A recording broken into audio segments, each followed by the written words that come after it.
Hello everyone, क्या आप भी एक्ने और पिंपल से परेशान हैं? तो आज की इस वीडियो में मैं आपको इफेक्टिव DIY नीम क्लींजर और नीम टोनर बनाना सिखाऊंगी, जो आपके एक्ने और पिंपल्स को ऐसे ख़त्म करेगा जैसे कभी थे ही नहीं। हमारे चिन एरिया पर जो पिंपल्स होते हैं वो हार्मोनल चेंजेस और बैक्टीरिया की वजह से होते हैं। हमारा टोनर इस एरिया को सूथिंग इफेक्ट और pH लेवल बैलेंस करने में मदद करेगा। हमारे फॉरहेड पर एक्ने ज़्यादातर ऑयलीनेस और क्लोग पोर की वजह से हो जाते हैं। इसके लिए हमें एक ऐसा क्लींजर चाहिए जो हमारी स्किन को डीपली क्लीन करे और एक्सेस ऑयल को कंट्रोल करे। ओवरऑल फेस पर एक्ने को टैकल करने के लिए एक इफेक्टिव क्लींजिंग और टोनिंग रूटीन ज़रूरी है जो आपकी स्किन को क्लियर और फ्रेश बनाए। सबसे अच्छी बात यह है कि ये रेमेडीज बिल्कुल भी नेचुरल है, इसमें कोई भी केमिकल यूज़ नहीं हुआ है, तो बिल्कुल भी सेफ और इफेक्टिव रिजल्ट देंगी।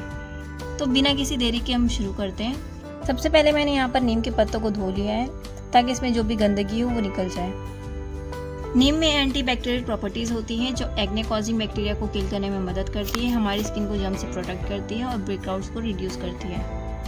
नीम हमारी स्किन में पिंपल्स और एक्ने के बाद जो रेडनेस और इरिटेशन होती है उसे कम करती है, हमारे पोर्स को क्लीन करती है, हमारी स्किन जो डैमेज हो जाती है उसे भी रिपेयर करती है, हमारी स्किन पर जो एक्सेस ऑयल आता है उसे भी कंट्रोल करती है।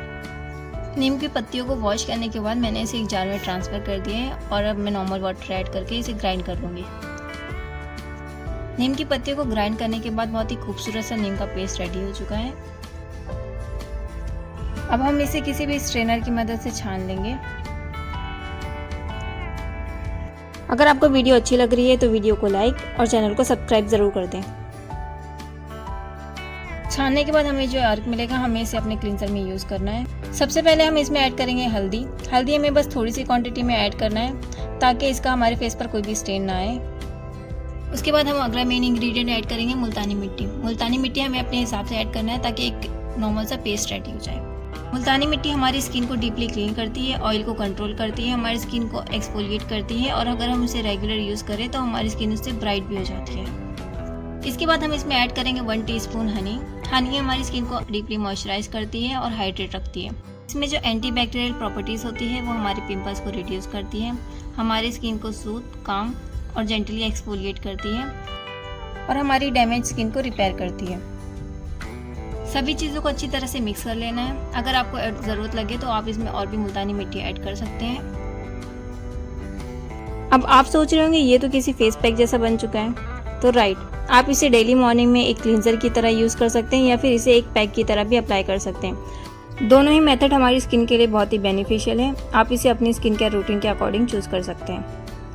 अगर आप इसे एज अ पैक यूज़ कर रहे हैं तो इस मास्क को आपको अपनी स्किन पर 15 से 20 मिनट के लिए लगाए रहने देना, उसके बाद नॉर्मल वाटर से वॉश कर लेना है। लेकिन मैं इसे एज अ क्लींजर यूज़ करने वाली हूँ, इसलिए मैंने इसे एक कंटेनर में ट्रांसफ़र कर लिया है।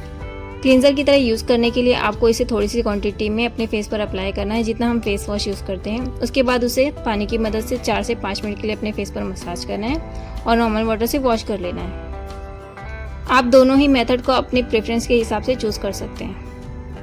इस क्लींजर को हम फ्रिज में 1 हफ्ते के लिए स्टोर करके रख सकते हैं। अब बात करते हैं हमारे नेक्स्ट स्टेप के बारे में, एक सूथिंग नीम टोनर जो आपके स्किन केयर रूटीन को कंप्लीट करेगा। ये टोनर स्पेशली आपकी स्किन के pH लेवल को बैलेंस करेगा और रिफ्रेश करेगा। तो चलिए देखते हैं इस टोनर को बनाने का तरीका।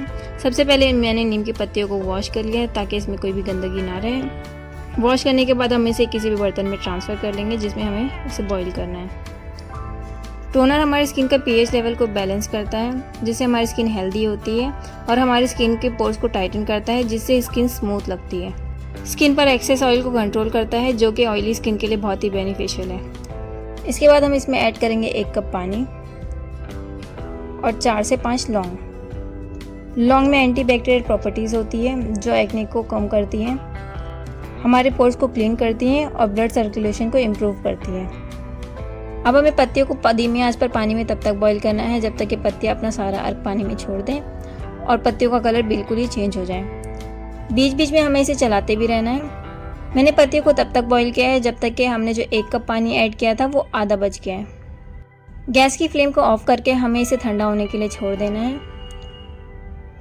ठंडा होने के बाद हम इसे किसी भी स्ट्रेनर या कपड़े की मदद से छान लेंगे। आप इस टोनर को ऐसे ही अपनी स्किन पर भी अप्लाई कर सकते हैं, लेकिन हम इसे और भी इफेक्टिव बनाने के लिए इसमें ऐड करेंगे एक और इंग्रेडिएंट। हमें ग्रीन टी को 4 से 5 मिनट के लिए टोनर में भिगोए रहने देना है। ग्रीन टी हमारी स्किन को एनवायरमेंटल डैमेज से बचाती है, प्रीमेच्योर एजिंग को स्लो करती है, हमारी इरिटेटेड स्किन को काम और रिफ्रेश करती है और ऑयल प्रोडक्शन को रिड्यूस करती है। टी बैग को रिमूव करने के बाद हम इसमें ऐड करेंगे ग्लिसरीन। ग्लिसरीन को टोनर में ऐड करने से हम हमारी स्किन को डीपली हाइड्रेट और मॉइस्चर को बैलेंस कर सकते हैं, जिससे हमारी स्किन फ्रेश रहती है। ग्लिसरीन को टोनर में अच्छी तरह से मिक्स कर लेने के बाद हम इसे किसी भी बॉटल में ट्रांसफ़र कर लेंगे। टोनर यूज़ करने के बाद हमें इसे अपने फेस पर किसी भी कॉटन की मदद से अप्लाई करना है। इस टोनर को हम फ्रिज में रखकर 1 से 2 हफ्ते के लिए स्टोर कर सकते हैं। इस टोनर को हम अपने फेस पर डायरेक्टली भी स्प्रे कर सकते हैं। हमने जो फेस क्लींजर और टोनर बनाया है, इसे हमें दिन में 2 बार इस्तेमाल करना है। 10 से 15 दिन तक कंटिन्यू इस्तेमाल करने के बाद हमें इसके रिजल्ट नज़र आना शुरू हो जाएंगे।